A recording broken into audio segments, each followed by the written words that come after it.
In the land of the blind, the one-eyed man is king. In the time of censorship, non-compliance is key.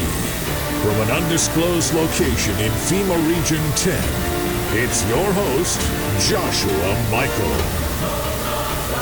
Welcome, folks. I'm Joshua Michael. Today is March 4th, 2023. Welcome to this glorious podcast here over in FEMA Region 10. We are the Forgotten Fruit over here in Oregon.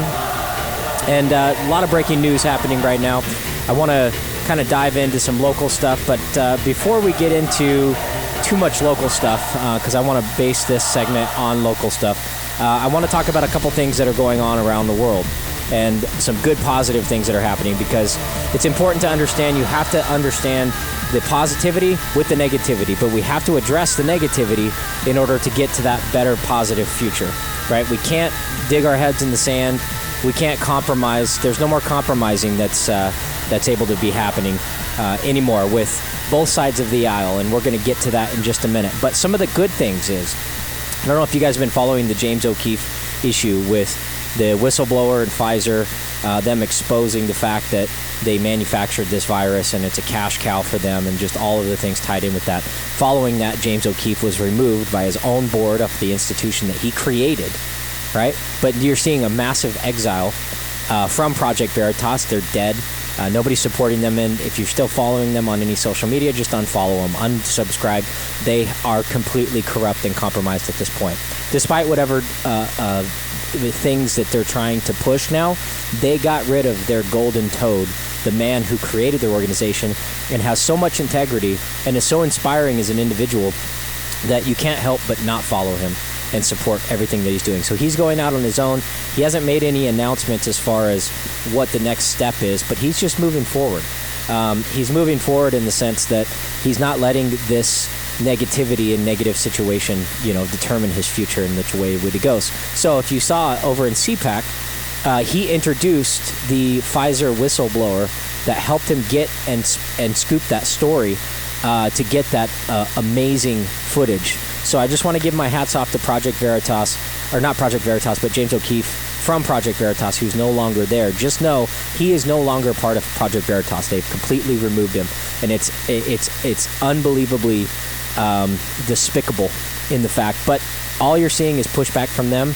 They're in a media frenzy trying to save as many followers as they can, but they're dead in the water. So good riddance to Project Veritas, and congratulations to James O'Keefe. So there's a little segment I wanted to play. I'm going to play it in the later segments of that little speech that he gave at CPAC. Very inspirational.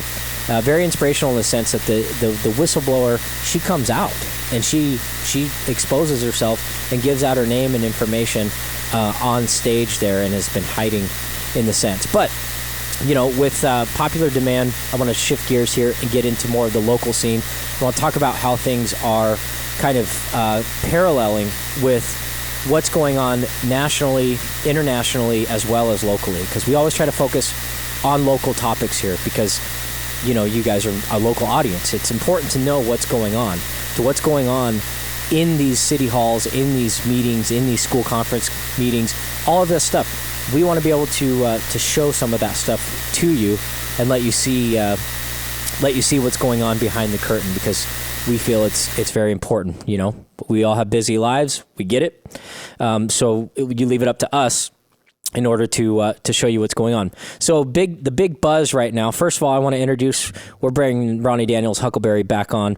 How you doing, buddy? Pretty good, my friend. Okay, so he's here by popular demand. We had a powerful show last week. I'm trying to keep him on every week, if I can corral him to the studio here. I love having him. He's great company, but he's well informed with what's going on in the local communities, in the local areas.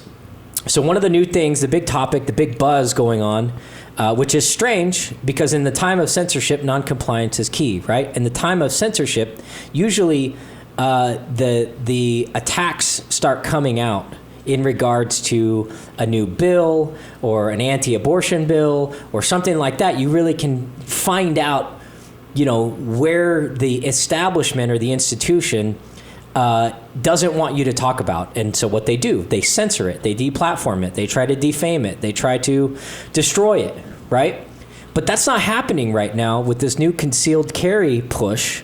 I've seen it on major news institutions. I've seen it all over local Fox News in Portland.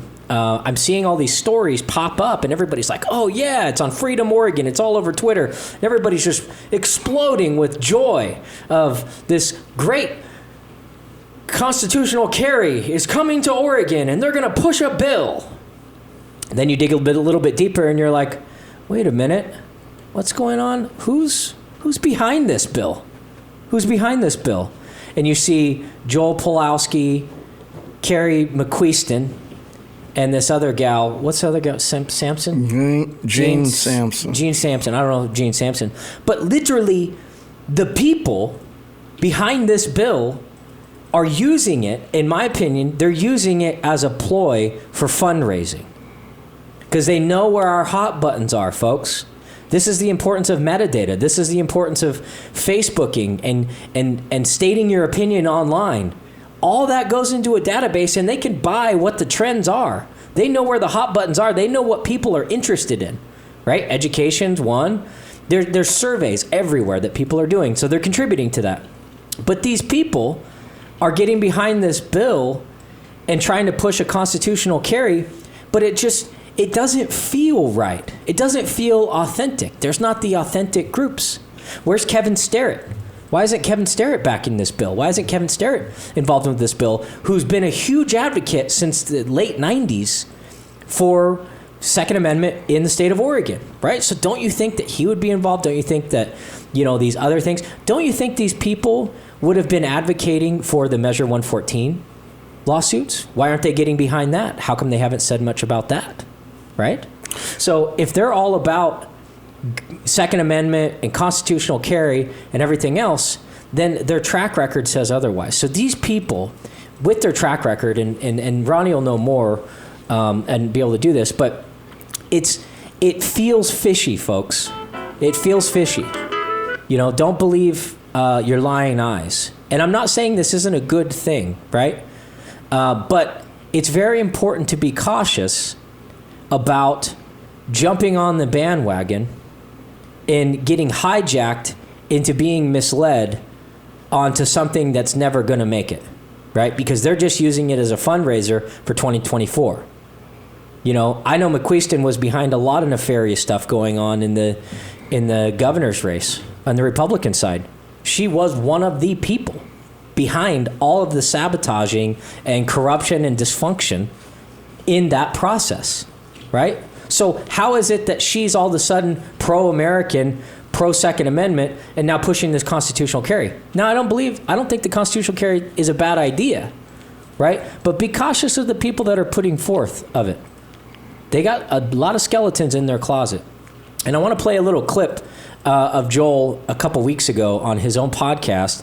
Normally, I wouldn't showcase this or anything else, but I just want you to hear from his own words of him trying to get out in front of this, basically stating, oh, everybody's corrupt. Well, there are a lot of corrupt people in this state. That's why we don't get anything done. That's why we're shaking our fists and screaming at the sky and going to all these board meetings and going to these city council meetings like they did in Eugene. Thousands of people, over 1,000 people went to the thing in Eugene. If those people weren't corrupt, they would have opened it up for a public vote. But they didn't. There were 8 people that decided the fate of natural gas. And guess what? Guess what's coming now? Now they're trying to do a statewide bill to eliminate natural gas now. You see how this works? You see how this works? So if we're not in an extremely corrupt state, why is everybody I talk to disagree with what's going on in our politics, yet the progressive, quote, communist agenda is still moving forward, right? So it is a topic worth talking about, and it is important to mention it. But here's Joel. Here, take a listen. For those of you that have been around Oregon politics for a long time, or even a hot minute, 10 seconds is long enough. If you have been exposed to Oregon politics, you have been exposed to some of the most divisive politics I've ever seen in my life. And I've experienced politics in several states, okay? And Oregon is a special case. All right. Everybody in this state is assuming everybody else is nefarious. And so the level of trust that in between Republicans is amazingly low. Okay. And to automatically assume or assign blame, okay, to someone because they have been in a position for a certain amount of time or a hot minute. I mean, I've already been called corrupt, and I've barely been in this seat since November. Okay, it's still kind of cool. I haven't even warmed the thing yet. Yeah, it's pretty cool. It's pretty cool there. It's pretty cool there, Joel. You know, and the fact is that people aren't just making things up. They're not just coming to these conclusions out of nowhere and pulling a rabbit out of their hat. Now, there is some of that, right? There are a little bit of misguided people, but that's like that everywhere. The fact is that we do have reasonable grievances. We do have reasonable things to discuss with our people that we supposedly had voted in, and they're not doing their job. So what is the alternative? If the leader is not listening to its constituents, what is that called? That's called corruption. And in the counties like Marion County, they haven't been listening to their constituents. It's business as usual. It's all the old guard, old timers, business as usual nonsense. And newsflash for you, Joel, it doesn't take more than a day for you to get corrupt. To say that you've just barely warmed up the seat, that doesn't matter. You could have been corrupt before that. You could have been corrupt after that. You know, I know that there's a lot of things. I know, Ronnie, do you want to chime in on this? It's just a fascinating thing that's happening. And now everybody's going to jump on this, and then these guys are going to be the heroes, and everybody's going to ignore some of the things that are questionable. And I'm not saying that they're not trying, and constitutional carry isn't a bad thing, but we got to be careful on who's behind it, because it's just going to go nowhere. And what's happening is that people are just getting burnt out.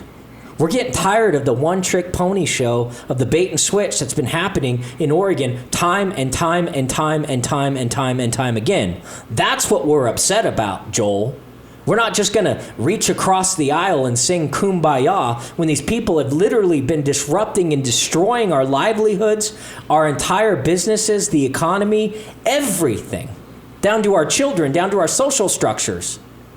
We're not just going to sing Kumbaya and be like, well, let's not be divisive because we don't want to scare people. We don't want to be aggressive. You know, we don't want to mix. We want to put honey out there. We don't want to put vinegar. We want to create bridges. Yeah, bridges like the bridge going from downtown to Minto Brown. The bridge that was $17 million and ended up costing $24.5 million. And then the homeless population rose after that. Because where were the homeless people? They're like camping over there. They're like, hey, dude, we got a bridge now. We can just go across the street. We just walk there. Right? But what happened to all that money? It was over budget. They used the wrong steel. They used Canadian steel. And then they had to switch it out and literally build the bridge again. And that was $24.5 million for a freaking walking bridge. Yet we don't even have a bridge, and it keeps getting sidelined and punted to create another bridge to go to West Salem. So who's stepping up to the plate now? The city of Kaiser. They're looking at pushing a bridge. Now, I don't know what's happened with that. I haven't heard anything about that. But we have to be careful of who we pledge our allegiance to. And that's why it comes down to pray, God, and you have to get right with yourself and your local communities. Down to a county level, down to a municipal level, down to a city level, right? That's what makes it harder for them to get things through and push things through, right? And don't let them do the bait and switch nonsense of being able to trick all of us into thinking that there's hope in this. Because right now, I don't see a lot of soldiers and people of freedom and patriots currently behind this bill. You're listening to Non-Compliant America, and we will be right back.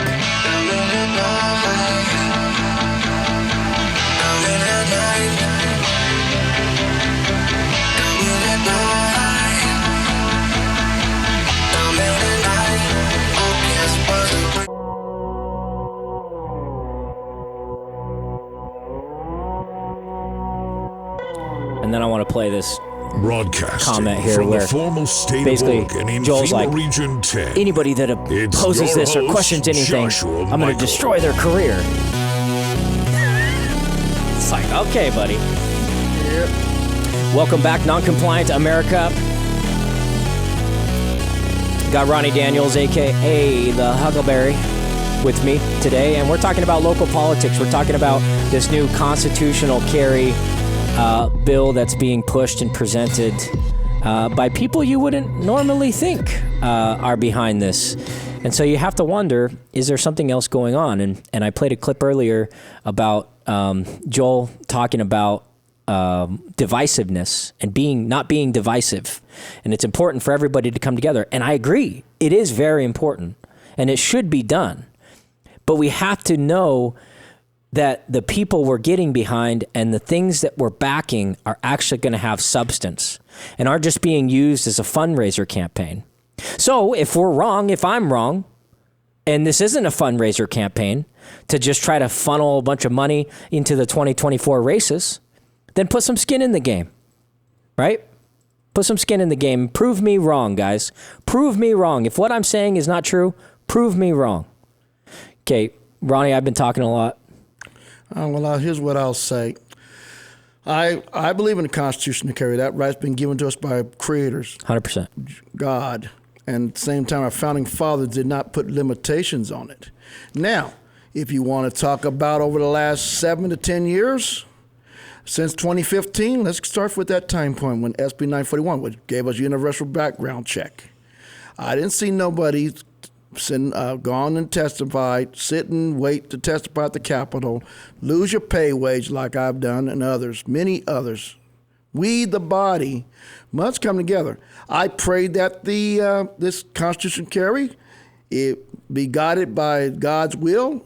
If it's successful, it will be finished through. But I do not want to see what happened in 2019 on the Cape Bound recall when it was 2,300 votes. We vetted out 60,000 votes that could have just sent a line because the Oregon's elections office is going to be able to check 3 to 5% of the total number of signatures. Okay? And I still think it would have made it across the finish line, but that's my personal opinion. I gathered over 1,100 signatures at the time period of that. But get back to the point, character does matter. Local does matter. You have to prove to your own people in your own areas that you lead. I'm nobody. I don't put myself on a pedestal. I'm just a servant from God who knows his history and welcomes anybody that walks righteously by the truths of the foundations of our Constitution and their faith. And in my opinion, this backbiting with this book right after by Ms. McChristen, all that does is throw more division. Have we not listened to what was said last week or 2 weeks ago at the state elections for the Republican Party? Yep. Have we not gone through and said we need to come together? We need to start locally. You can't go 10 different directions and say you did everything, and yet you ain't posh a squat. How about let's get that NAV numbers down in your county? Let's talk about the 86,000 up to 82,000. Excuse me, 86,000 from 42 to 86,000. That's 44,000 more NAVs in Marion County. Let's talk about getting a turnout. How about having a message? The people is tired of getting emails, phones blown up, and scams about donate. And the point is this. They want a backbone. They want a message. Constitutional carry might come because the crime rate's gone up. It might help all sides. But how are you going to articulate the message to the people, even reaching into the areas that is not comfortable, like Peter and Paul had to do? Paul was Tarsus.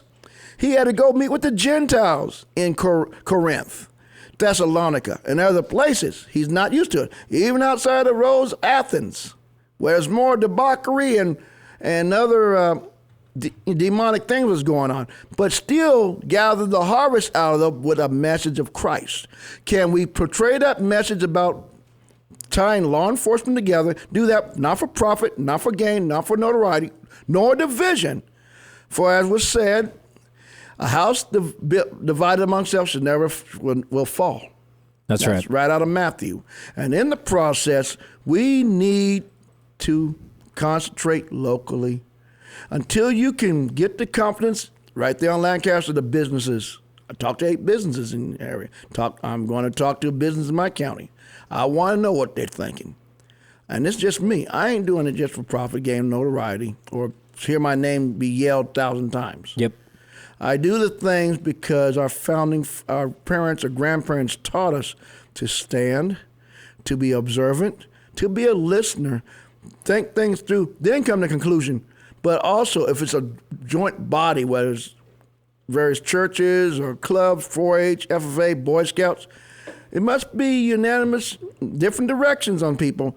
But that one diamond must be abrasive to cut through the Marxist bull sugar, unfortunately. But we got to put aside these divisiveness and stuff. But what I see is the temptations. I don't like getting to the 1 foot line of the football game and we don't go in for the touchdown. That's right. That's the biggest concerns about people wanting to sign petitions right now. I pray that it can happen. Hopefully with the crime rate jumping off the charts, the theft and everything else,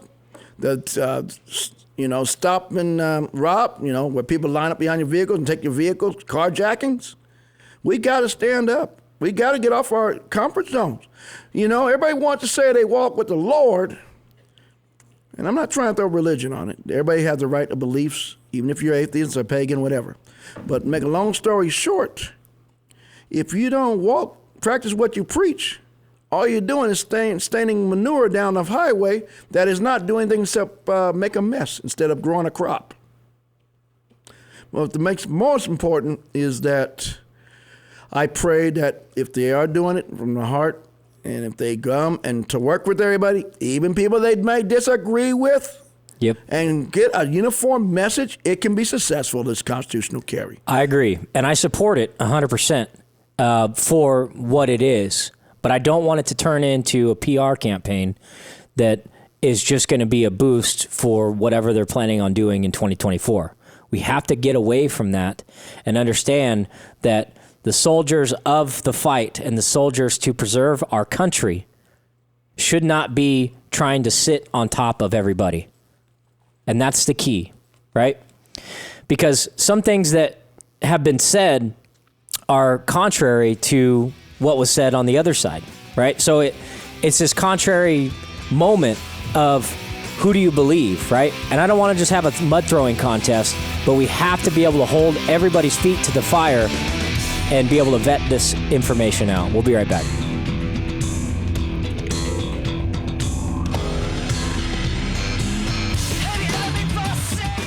It's time to unmask the truth and expose the lies. The occupied forces do not want you to hear this broadcast. Breaking through the censorship and delivering raw, unedited content, it's Joshua Michael. All right, welcome back, folks. Third segment.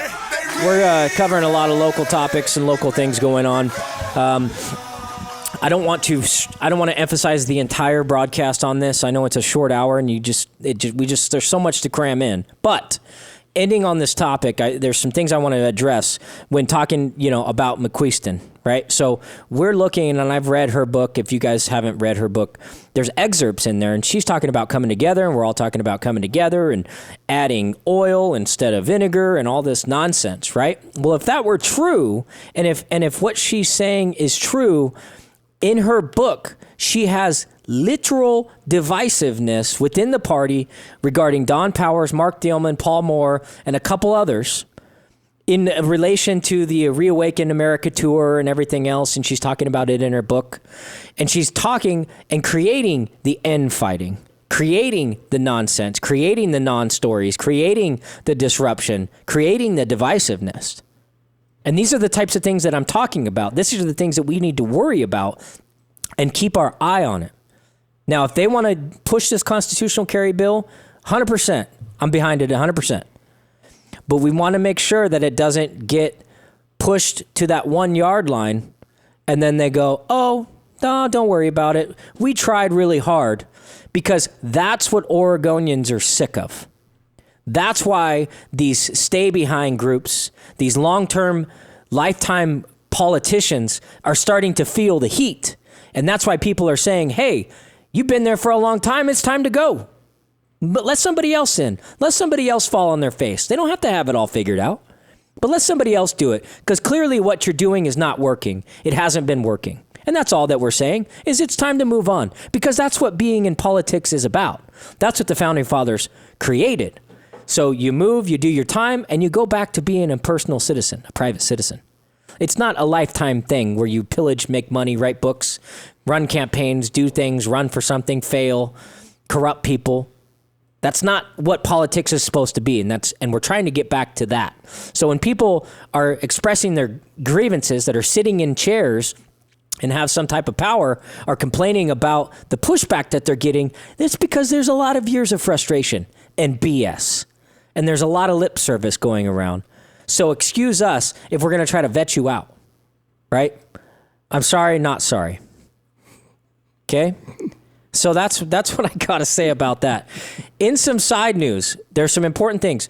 We're always kind of covering that next pandemic, that next wave of what they're going to be talking about and how they're going to lock us down. What's the counter move with all this COVID nonsense? Now the mainstream media is admitting to the COVID coming out of the Wuhan lab, which we've known for 3 years.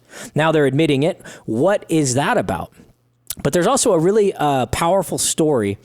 I can't play the whole thing. I only want to play a clip because it's about 8 minutes long, but I'm going to put it in my podcast that Stu Peters did a couple days ago in regards to vaccine shedding. Okay. Now, vaccine shedding has always been something that I've been worried about. Why did they push so hard to get everybody vaccinated and then just kind of shut down? Is that because we pushed back? Possibly. Or is it because they reached a specific amount within the population to where they know if they can get 20, 30, 40, 50% of the population, that the rest of the population will then be exposed? Then you have 100% transfer rate, which if you remember, there's a CDC, it's called vaccine shedding. It's a CDC report back in 2014 on how they used to vaccinate rabbit populations. They would only have to get to 20% vaccination rate in a rabbit population to reach 100% vaccination. And that's through something called shedding. Okay? So keep in mind that that's what's going on. So when we're all going back to normal and everybody's feeling like, oh, okay, the state of Oregon just released the next month that they're going to release the masks in all the medical fields.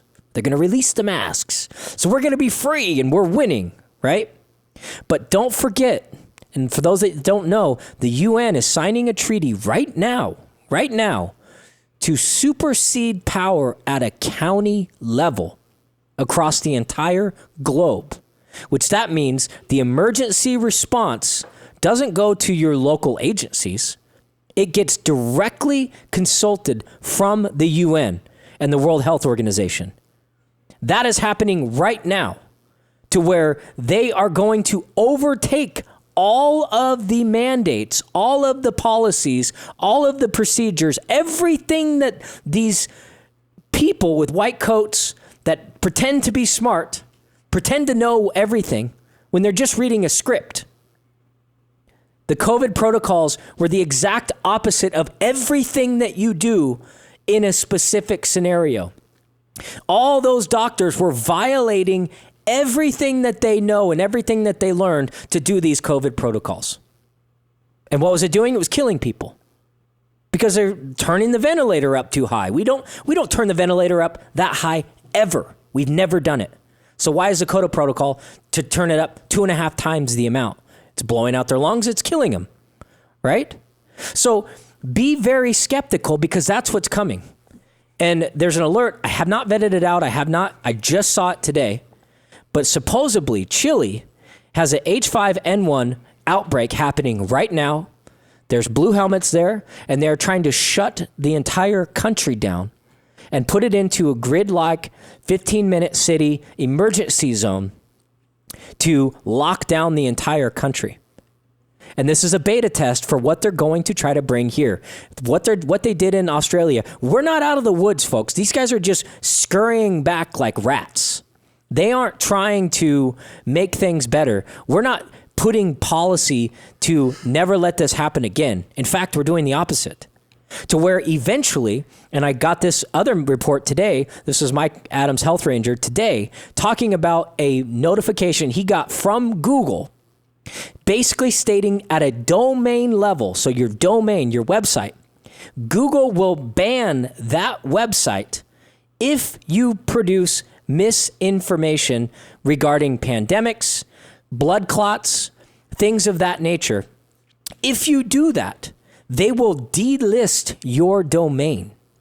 And if you know that Google used to be, I don't think they are anymore because people are scurrying out of there. Google used to be 93% of all internet searches. 93%.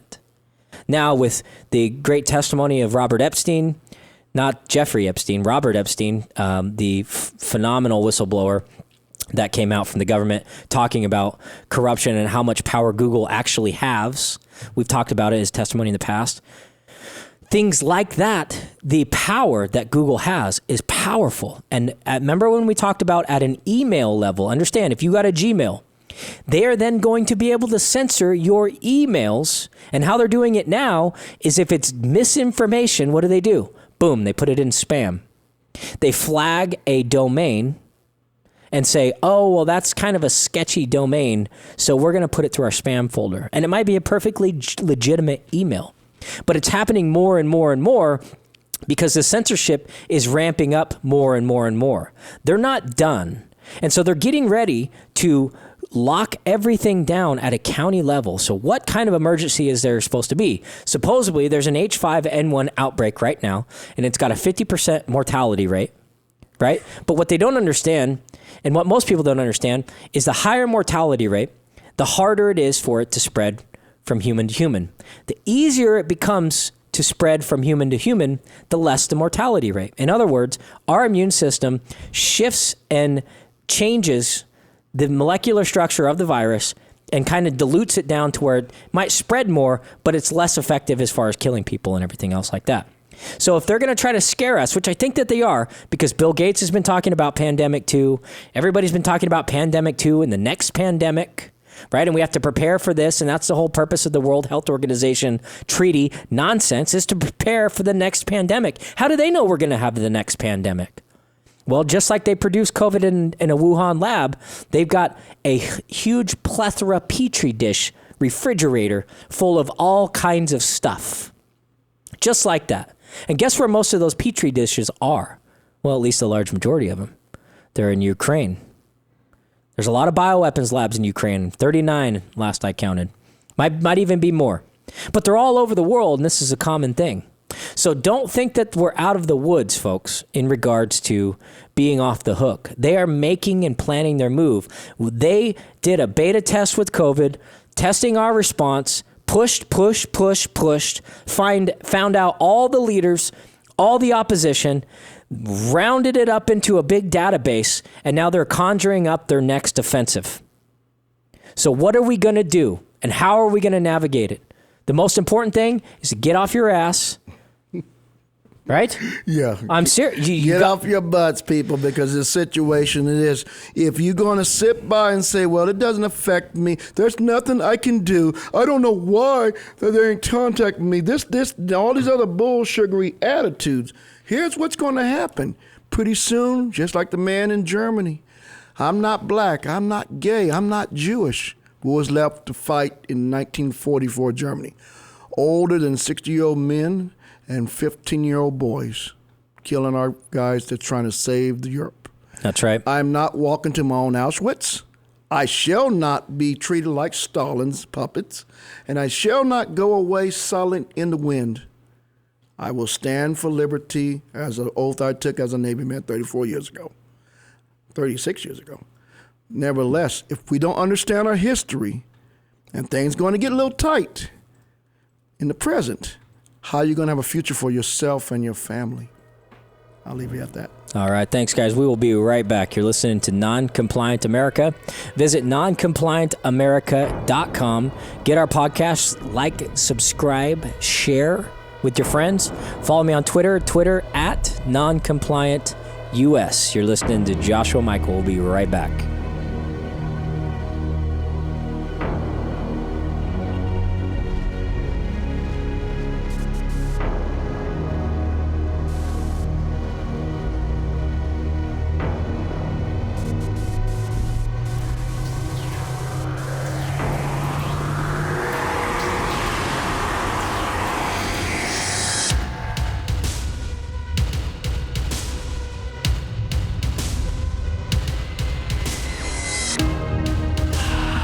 Welcome back. Final segment, Non-Compliant America. I'm your host, Joshua Michael. We got Ronnie Daniels, a.k.a. Huckleberry, in the house tonight. And we are talking about local, all things local.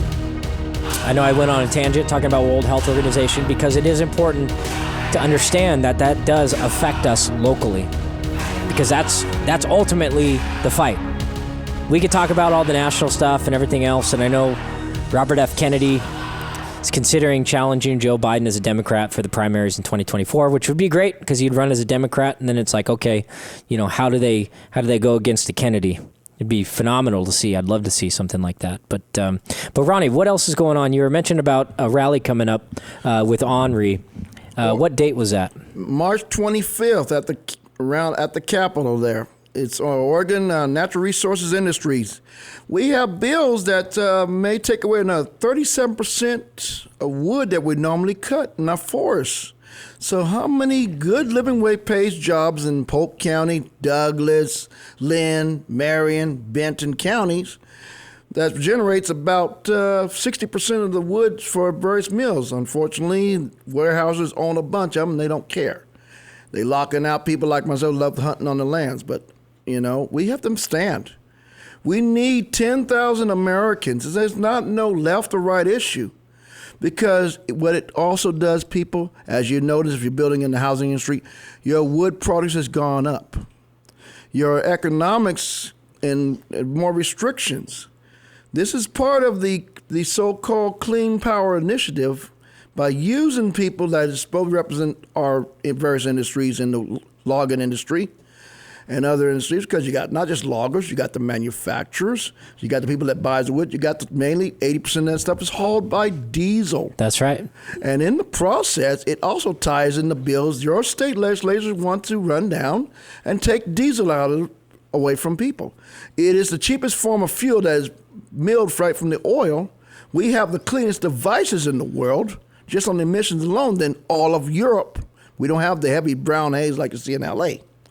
The thing is, it's also efficiency. The burn rate is a lot better. It takes 134,000 BTUs to burn diesel compared to 81,000 BTUs in gasoline. And in the process, we need to show up. We need to stand. I'm calling everybody, Marion, Polk, Lynn, Benton, even up there in the Clackamas, Multnomah counties, you got woods.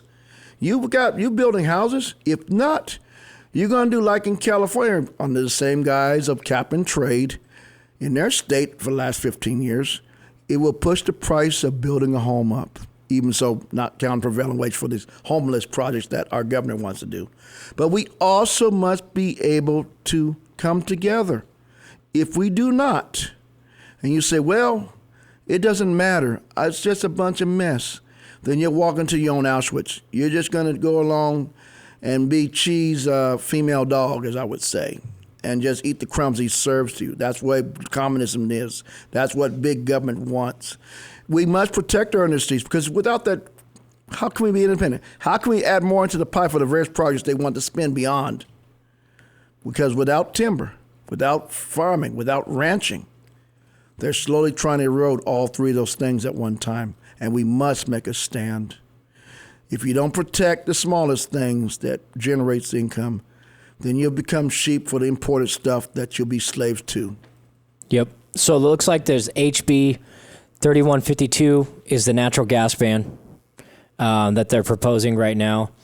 And there's also that homeless crisis. Let's give every homeless person $1,000, right? No questions asked.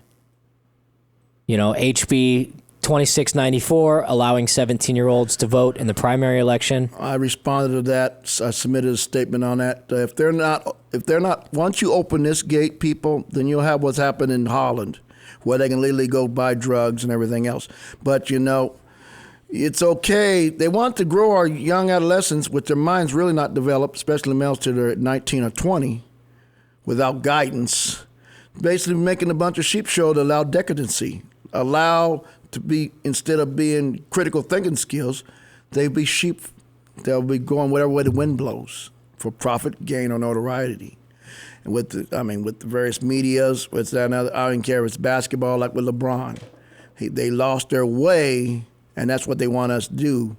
unless you can be an asset where you can make somebody money, or if you have an ideology of a 50-mile-an-hour carburetor, then they want to go ahead and take that away. Yeah, so this Henri rally going on, what time does it start? What time should people start showing up? I would say people be there starting around 9 or 10 o'clock. Yep. Get your parking place, because they probably will have the Marble Nut House blocked off from around, so you can probably have to, it'd probably be in the plaza if I had to choose.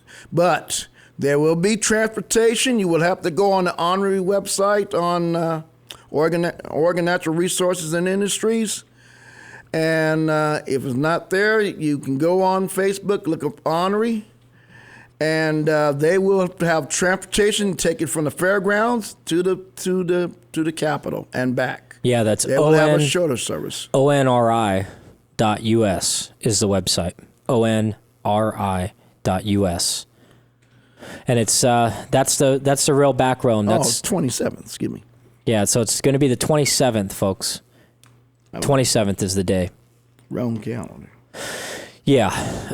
So what else is on your radar, Ron? We got just a few minutes left of this segment. I think that I would encourage people in my party, the Republican Party, not just only in my county, other areas, reach out, ask 3 questions between now and the 15th or your next meeting. Really talk to the businesses, listen to what they say, ask them 3 questions, whether it's parental rights, whether the economics, whether the various bills that downgrade and tie in law enforcement's hands and rewarding criminals so they get emboldened and start taking our children's lives or our families or loved ones. We must be also asked the creator of your faith. In my case, it's Jesus Christ, the Son of God, that would give us lifting, give us uplift, give us clarity. Know us and guide us through the history of the past of our grandparents who survived the Depression and World War II, the greatest generation. It wasn't power. We had that. It was their faith, it was their loyalty, their camaraderie and respect for each other, just like the days of our founding fathers, or Frederick Douglass and Abraham Lincoln, which helped heal the Union. And I'm hoping the state of Oregon, hoping that Marion, Polk, and all the other counties can come together, be like what Reverend King talked about, sing the Negro sing, free at last, thank God Almighty, free at last, and at the same time, have some prime rib and bourbon at the dinner table, and the wine for the ladies. May God bless you from my end. Go ahead, Josh. Yeah, amen to that. Just a couple things, guys. Thank you very much for joining and listening to us today. I do need your support. If you can, go to noncompliantamerica.com, just as it's spelled. Like and share. There's a great awakening happening amongst all of us.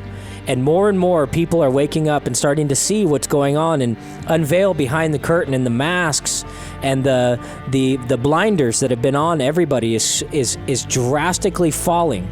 And so you'd be surprised at the conversations that you're going to be having, the conversations I've been having with people I'd never expect to have these conversations with.